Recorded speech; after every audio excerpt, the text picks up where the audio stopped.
हमारे वक्त की धड़कन, हमारा चिंतन, हमारी भावनाएं, हमारे विचार, कभी कोमल बातचीत तो कभी इंटरेक्शन तेज तर्रार। तय करें मिलकर what is wrong, what is right. ITV पर अशोक व्यास के साथ Insight Tonight. Welcome back, you are watching Insight Tonight with Ashok Vyas. आज का दिन महत्वपूर्ण है। एक जो लोग मानते हैं दुर्गा मैया को, वो आज दुर्गा अष्टमी मना रहे हैं। कल रामनवमी है और आज का दिन महत्वपूर्ण दिन है भारत में, क्योंकि आज से शुरू हो गए हैं भारत के राष्ट्रीय चुनाव।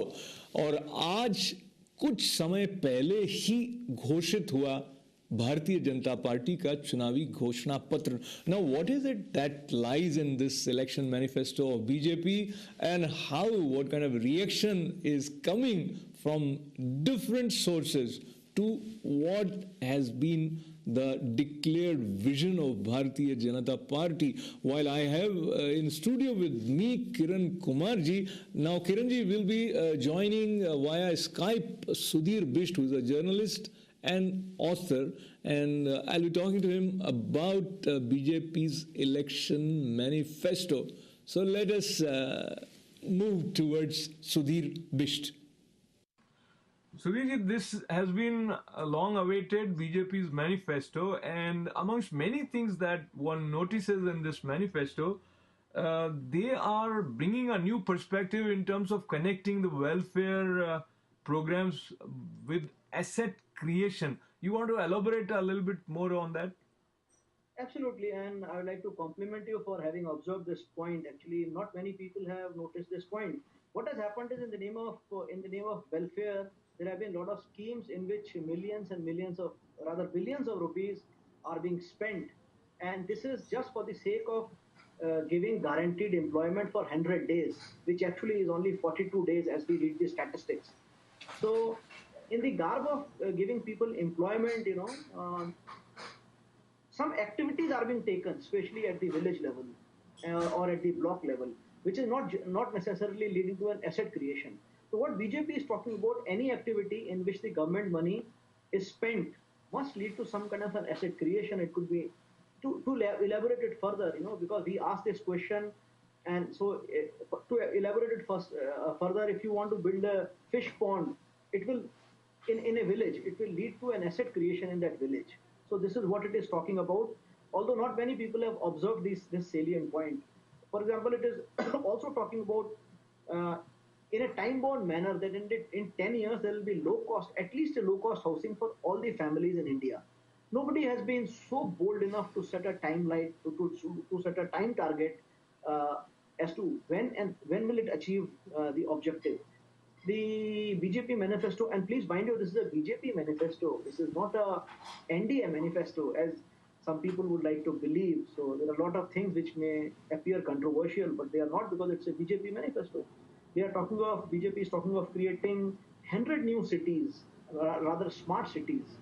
And we will wait in the couple of days as more and more people will talk about the manifesto as what comprises smartness. But amongst many things, Sudhir, that one has noticed, there is a shift or a possible indication of shift in India's nuclear policy if BJP comes to power. What are they talking about? No, they are talking about revisiting the entire gamut of our nuclear program dependence upon others. Whether we will be dictated directly, indirectly, by any other country is something which BJP says it will not allow to happen. To that extent, I don't find any radical change. And this is something on which we will need more clarification from the BJP. But on the nuclear doctrine, I don't see any radical change in the BJP manifesto. No, general impression is that nationalistic parties are kind of not in favor of foreign direct investment. What is it that BJP is suggesting in their manifesto? BJP in its manifesto has said it is not against foreign direct investment broadly. For example, it has said that wherever there is a need for infrastructure creation, wherever there is a need for asset creation, and where large capital outlay is required. They are favoring foreign direct investment. What they have said is what they don't want for now is foreign direct investment in multi-brand retail. I was expecting that BJP will either be silent on this, but they have taken a position out in the public, and it is a very interesting position. It's a position which is uh, directly opposite to the position taken by the previous, not by the previous, but the current government. Now, as you mentioned, this is the manifesto of BJP, and once whichever way they have to form coalition with other parties, things would be different. But staying with BJP manifesto, and there are some eyebrows which are being raised at the reference of some of the points, and they are being talked about very much. One being uniform civil code. There is a mention of uniform civil code. How and what they want, and how is it going to change the scenario? There are certain things which are core to BJP. BJP wants that all the citizens should be under the same uniform civil code. It does not want any civil code which is based upon the religion. So that means any civil code which is based upon, to be specific, based upon the Muslim personal law or any other law which pertains to any other religion is something which BJP does not encourage. Whether they will succeed in this or not, but the basic thing is BJP always wants uniform civil code for gender equality. That has been the basis behind their clamor for enforcing uniform civil code. More so, it feels that we are citizens of the same country. Why should we? The country law should dictate, like in Australia, or any other democracy. Okay, just to make it more clear for our viewers, how do you see in the present scenario law is being applied differently for different religions? In what way? Where? See, if you see, for example, this is something which is slightly controversial because, for example, a Muslim can have more than one wife, to put it in a very very simplistic manner, whereas a Hindu is not, or any other person is not allowed to marry twice. So now, allow me to interrupt. So we have come across some important celebrities changing their religion so that they can take advantage of this provision, which is only accorded to Muslims. Yes, yes, of course, and they have been member of parliaments also. Absolutely. Yeah. And one of them is again contesting from BJP. Yes, Yeah. you're right. Yeah. So we didn't name Hema Malini or Dharmendra. We were just talking about this uniform civil code. But now another controversial side could be, which is jumping out of BJP manifesto related to Jammu and Kashmir.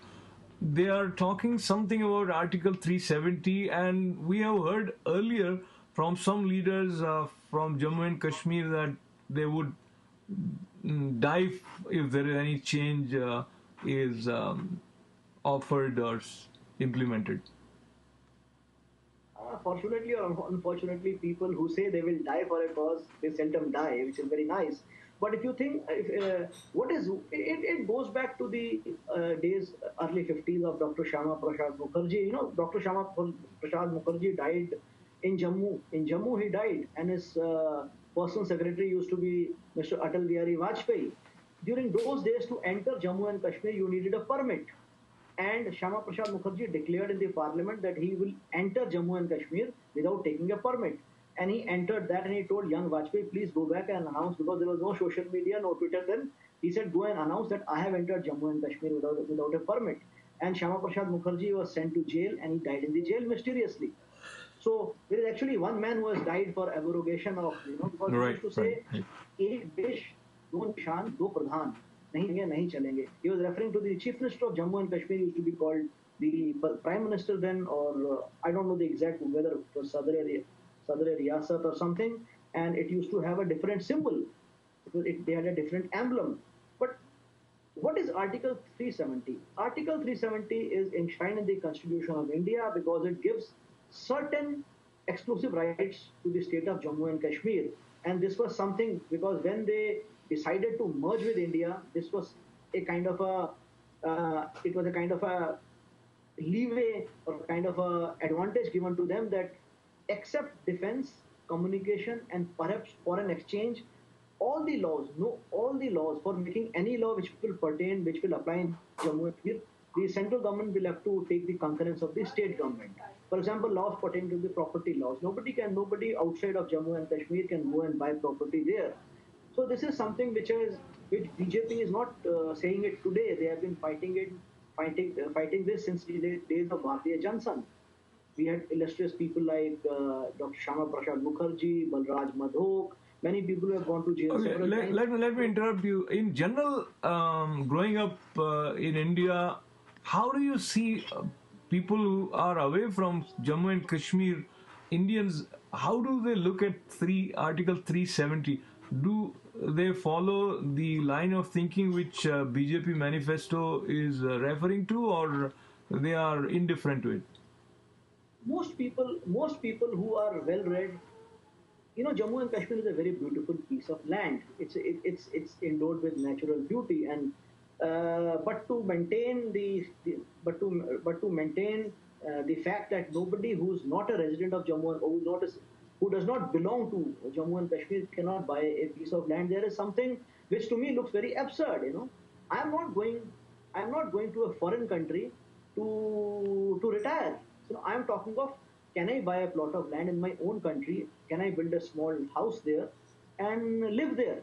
So if this is something which is not allowed, so this is something which is very basic.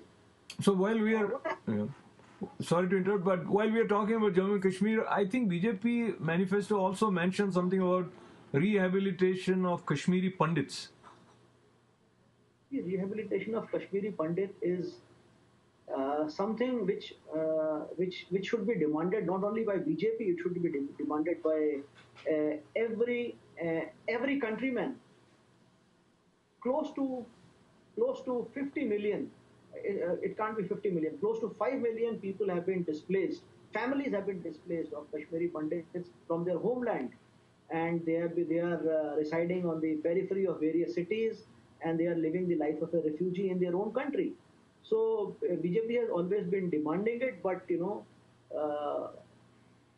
there is no other party which does not say so also, because there is no party which can openly take a position against the Kashmiri Pandits.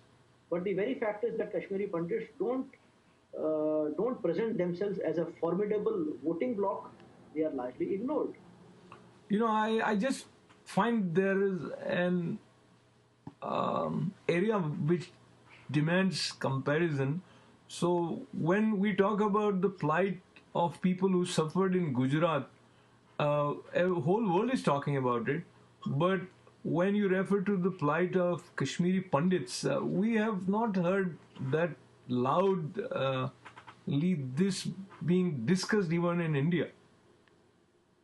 It's because we are a secular country. It is as simple as that. And I said earlier, whether it is about Kashmiri Pandits or it is about even Sikhs, who suffered so much during the 80s, because they don't form a formidable vote bank. So not much attention is paid to them. So now, just to go to another controversial point which BJP manifesto talks about, and which is seen as the potentially which has the potential of disrupting the communal harmony.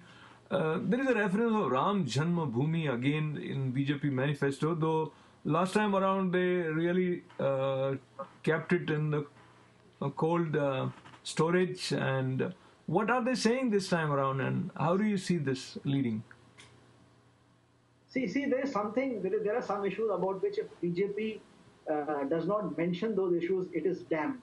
And if it mentions those issues, it is damned again. So it's a catch-22 situation for BJP. But the manifesto is very restrained. It says it will talk to all the stakeholders and it will work towards a plan which is within the ambit of Constitution of India and try to build a Bhavya Ram Mandir. That is all it talks about.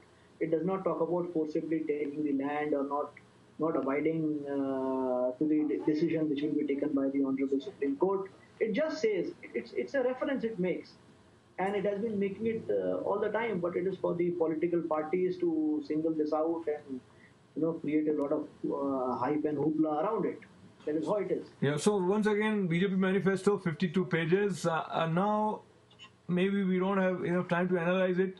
And the same goes for the voters. And some have already voted in Assam and Tripura, and they don't know anything about this manifesto. So, coming back to the timing when this has come, and in general, is it that Indian voters are not really aware about the issues that the timing has been so? What would you say? And let me just finish by saying, in your opinion, is it going to work in favor of BJP or it's going to work against them? Actually, very frankly, in today's world, nobody has the time to read a 52-page manifesto. Nobody, for example, nobody knows when did Samajwadi Party launch its manifesto, and Samajwadi Party is a major player in UP. I don't know when did Trinamool Congress launch its manifesto. I don't know that. So it is something which has been raised by the media, and the common voter or a man on the street is not so much bothered about the manifesto. And that is why I think somebody was on the spokesperson was there on the TV yesterday, and he also said so.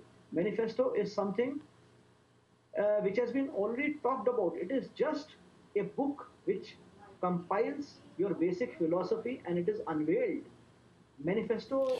तो ये थी बातें Bharatiya Janata party के चुनावी घोषणा पत्र के बारे में, and there are many references which are relevant for us also sitting far away from India, assuming it is BJP that is going to lead India this time around.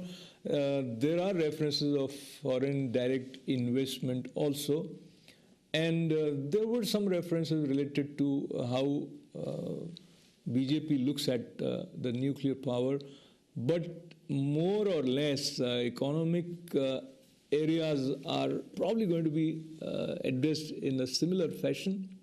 Let us see what lies ahead, and we'll be right back after this break.